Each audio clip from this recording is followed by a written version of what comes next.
नमस्कार, आप देख रहे हैं द न्यूज वर्ल्ड और मैं हूं आपके साथ पूजा। खबरों पर जाने से पहले एक नजर डालते हैं टॉप हेडलाइंस पर। जोधपुर पहुंचे भाजपा प्रदेशाध्यक्ष, कार्यकर्ताओं ने किया स्वागत। कहा पाकिस्तान भारत के हमलों से घबरा कर गिड़गिड़ाया।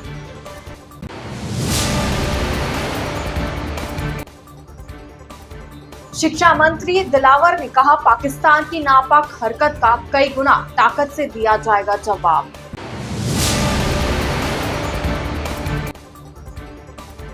नई पीढ़ी को खुद अपनी राह तलाशने दीजिए, पद्मश्री निजाम।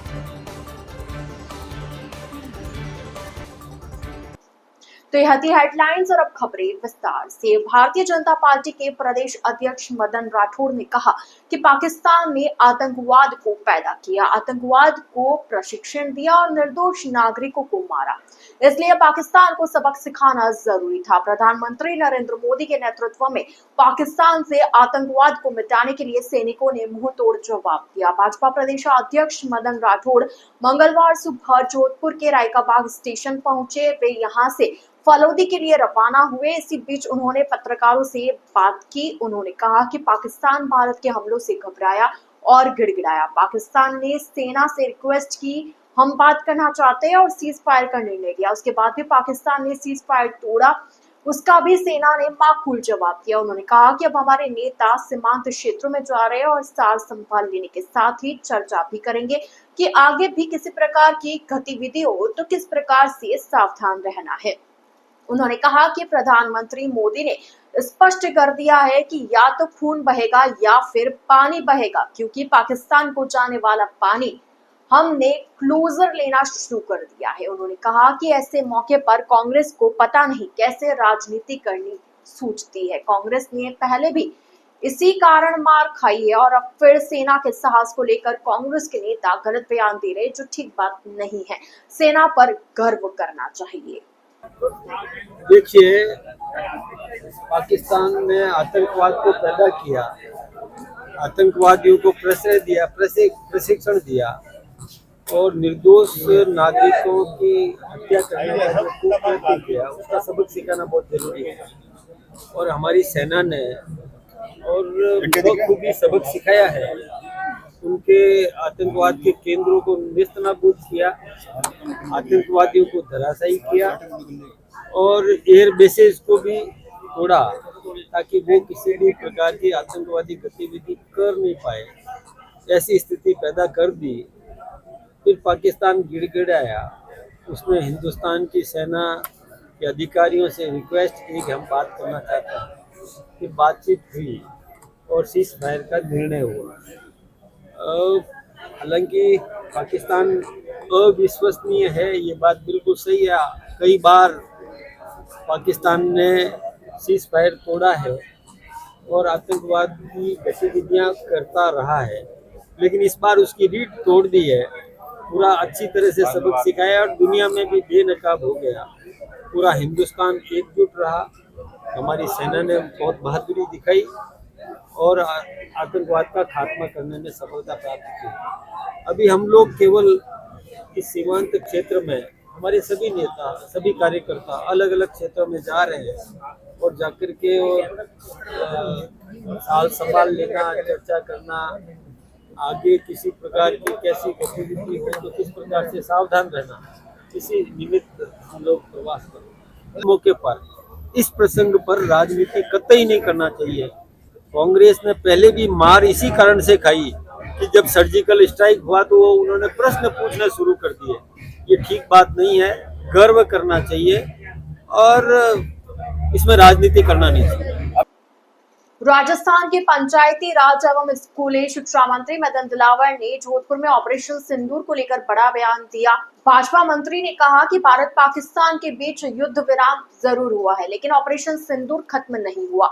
जब जब पाकिस्तान की तरफ से नापाक हरकत करने की कोशिश की जाएगी, तब उसे उसी की भाषा में कई गुना ताकत से जवाब दिया जाएगा। उन्होंने कहा कि देश के प्रधानमंत्री मोदी ने साफ किया कि ईंट का जवाब पत्थर से दिया जाएगा। पाकिस्तान ने पहलगाम में कायरतापूर्ण घटना को अंजाम दिया था, वो निंदनीय थी।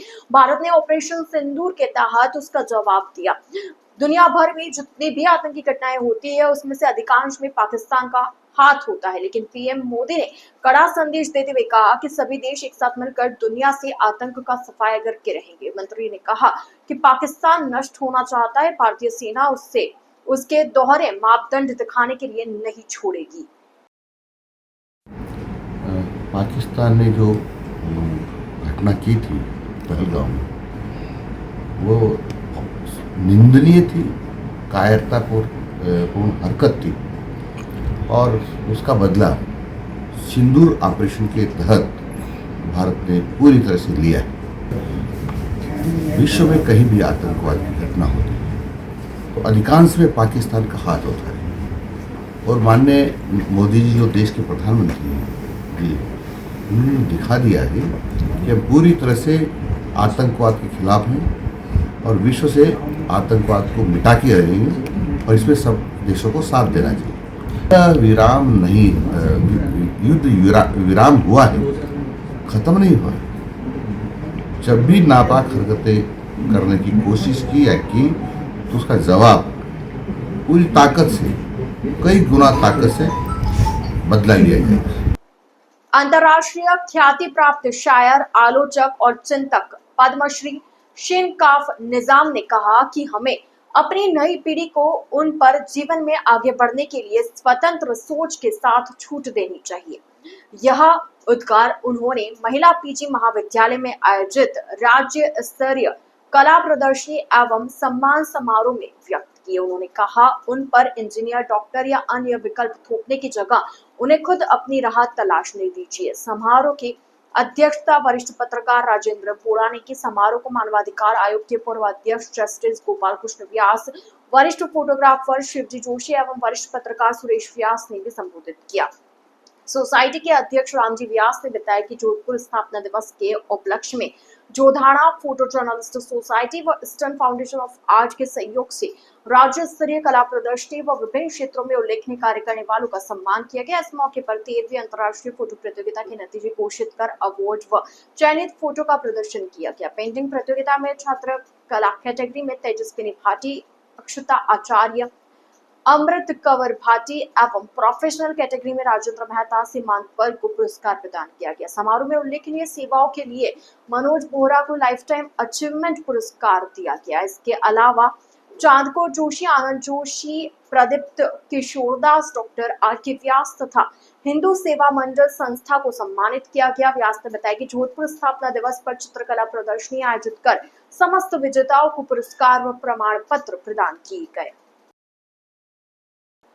राजस्थान हाईकोर्ट पुराना परिसर में आज सुबह एक संदिग्ध व्यक्ति पकड़ा गया। उसके फर्जी वकील होने की आशंका में बाद में उसे उदय मंदिर पुलिस के हवाले कर दिया गया। राजस्थान हाईकोर्ट एडवोकेट एसोसिएशन के अध्यक्ष के समक्ष उसे पेश किया गया, मगर बाद में पुलिस को बुलाया गया। पकड़े गए व्यक्ति ने खुद को निर्दोष होना माना। जानकारी के अनुसार राजस्थान हाईकोर्ट पुराना परिसर में एक संदिग्ध व्यक्ति पकड़ा गया। अधिवक्ताओं का मानना था कि व्यक्ति फर्जी वकील बनकर आया, उसके पास में कोई दस्तावेज नहीं मिले।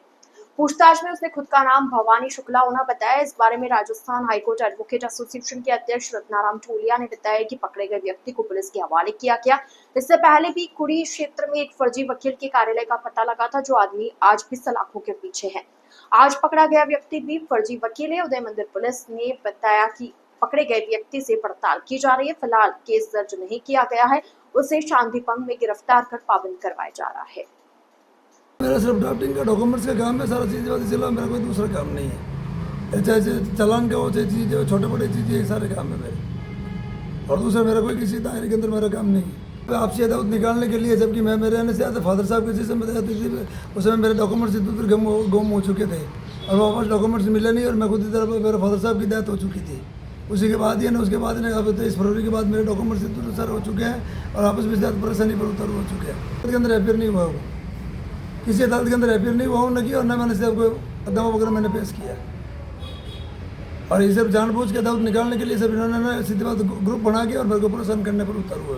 राजस्थान हाईकोर्ट एडवोकेट एसोसिएशन को आज संज्ञान में आया कि इस परिसर में कई ऐसे व्यक्ति हैं जो फर्जी वकील बन के कोर्ट में जाके पैरवी कर रहे हैं, और ये एसोसिएशन ने इस मामले को गंभीर से लिया। और इसी अभियान के तहत पूर्व में भी हमने एक कुड़ी में जो एडवोकेट था जिसने वकील का ऑफिस बना रखा था, और उसको भी हमने पुलिस को अभी वो सलाह के पीछे है। आज कोर्ट में जब एक भवानी शुक्ला नाम आपने बता रहा है अपना नाम, वो जब कोर्ट में आया तो वकील ने हमें कहा कि वो फर्जी वकील बन के कोर्ट में हाजिर हो रहा है, तो हमने उसको पकड़ के यहाँ बुलाया, पूछताछ की, तो उसने अपना आप वो वकील नहीं है और फर्जी पाया गया। तो हमने फिर उद्यमन थाना से पुलिस को बुला के उसको पुलिस के हवाले किया। और आगे भी जो एसोसिएशन या परिसर में जो फर्जी वकील बन के, फर्जी जमानती बन के जो अपना ये जो गलत कार्य कर रहे हैं, तो उसको एसोसिएशन उस पर बहुत गंभीर है और आगे ये अभियान के रूप में इसको चलाया जाएगा।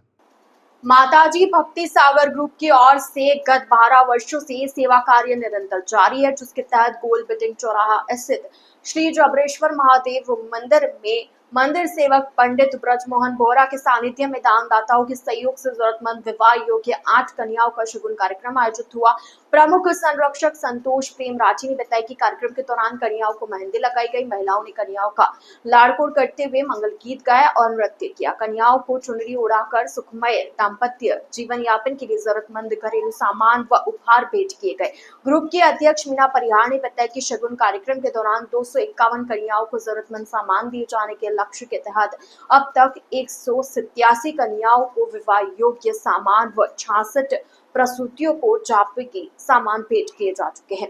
इस दौरान ग्रुप के सचिव इंदिरा सोनी, कोषाध्यक्ष शोभा जोशी, संरक्षक गोपी दूत आदि सदस्यों ने सहभागिता निभाई।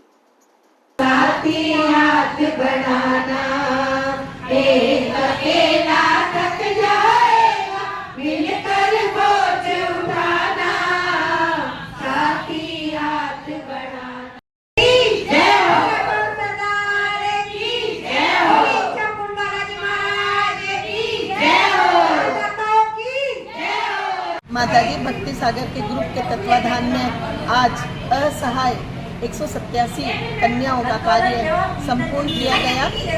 इसमें गरीब कन्याओं को सामग्री जो कि शादी में काम आने वाली साड़ियाँ, घरेलू सामग्री जो घर में काम आती है, वो कुछ छोटी मोटी ज्वेलरी और कुछ गिफ्ट आइटम देते हुए आज हमने 187 कन्याओं का कार्य संपूर्ण किया है। सभी दानदाताओं के सहायतार्थ हम आगे भी 251 कन्याओं की शादी में सामान देने का टारगेट करने का हम लोगों का ये इच्छा है। और दानदाताओं के द्वारा गरीब कन्याओं के जिनके जापे का सामान होता है वो भी हमने 66 कन्याओं का आज संपूर्ण कर दिया है। और जैसे अगर सबकी सहायता रही तो हम आगे भी कार्य बहुत जोर शोर से संपूर्ण करेंगे। इसी के साथ द न्यूज बर्ड के इस बुलेटिन में फिलहाल वक्त हो चला एक छोटे से ब्रेक का। ब्रेक के बाद जल्द हाजिर होंगे। आप बने रहिए द न्यूज बर्ड के साथ।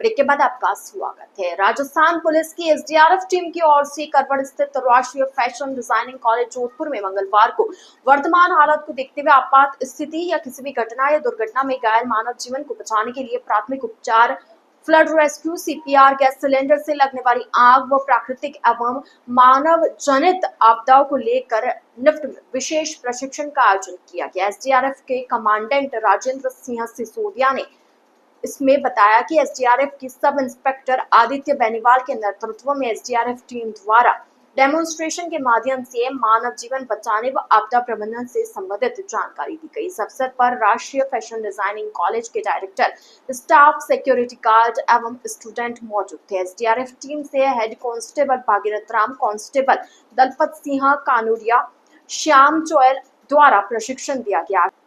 शहर के महामंदिर थाना क्षेत्र में पुलिस की कालिका टीम ने एक स्पा सेंटर पर चेकिंग के लिए रेड दी। वहां कुछ संदिग्ध युगलों को पकड़ा गया और महामंदिर पुलिस के सुपुर्द किया गया। फिलहाल केस दर्ज होने या उन्हें शांति भंग में पकड़ा गया ऐसी कोई जानकारी पुलिस की तरफ से नहीं दी गई। जानकारी के अनुसार कालिका टीम पूर्व ने महामंदिर पुलिस थाना क्षेत्र में एक स्पा सेंटर की चेकिंग कर वहां पर रेड दी। कुछ युवक और युवतियां मिलने पर उन्हें बाद में महामंदिर थाने में भिजवाया गया, जहां पर उनका नाम, पता वेरिफिकेशन किया गया। एसीपी सेंट्रल मंगलेश चुंडावत ने बताया कि वहां पर चेकिंग की गई। बाद में कालिका टीम द्वारा कुछ लोगों को महामंदिर पुलिस स्टेशन भेजा गया। पुष्करना यूथ सोसाइटी की साधारण सभा की बैठक में सर्वसम्मति से आशीष पुरोहित को अध्यक्ष पद के लिए निर्वाचित किया गया। संस्था से जुड़े सदस्यों ने सर्वसम्मति से उनका स्वागत करते हुए उनके अनुभव, नेतृत्व क्षमता और सामाजिक योगदान पर भरोसा जताया। आशीष पुरोहित लंबे समय से समाज सेवा से जुड़े हुए हैं और विशेष रूप से कोविड-19 वैश्विक महामारी के दौरान उन्होंने उल्लेखनीय कार्य किए। उनके द्वारा संचालित निजी स्वास्थ्य संस्थान ने महामारी के कठिन समय में आमजन को निःशुल्क और सुलभ चिकित्सा सेवाएं प्रदान की। उनका संस्थान उस समय निजी क्षेत्र में सर्वाधिक कोविड वैक्सीनेशन करने वाला प्रमुख केंद्र रहा, जिससे हजारों लोगों को सुरक्षा और राहत मिली। पुरोहित ने समाज के विभिन्न वर्गों के लिए समय समय पर स्वास्थ्य शिविर, रक्तदान कार्यक्रम और जन जागरूकता अभियानों का भी आयोजन किया। उनकी पहल पर कई युवाओं को स्वास्थ्य, शिक्षा और करियर से संबंधित मार्गदर्शन मिला है। द न्यूज बर्ड के इस बुलेटिन में फिलहाल के लिए इतना ही। आइए चलते चलते एक बार फिर नजर डालते हैं आज की टॉप हेडलाइंस पर। जोधपुर पहुंचे भाजपा प्रदेशाध्यक्ष, कार्यकर्ताओं ने किया स्वागत। कहा पाकिस्तान भारत के हमलों से घबरा कर गिड़गिड़ाया।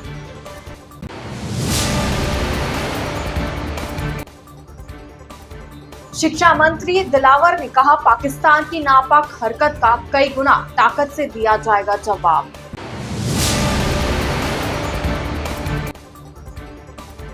नई पीढ़ी को खुद अपनी राह तलाशने दीजिए, पद्मश्री निजाम। तो अब दीजिए इजाजत पूजा को और आप इसी तरह बने रहिए द न्यूज बर्ड के साथ। नमस्कार।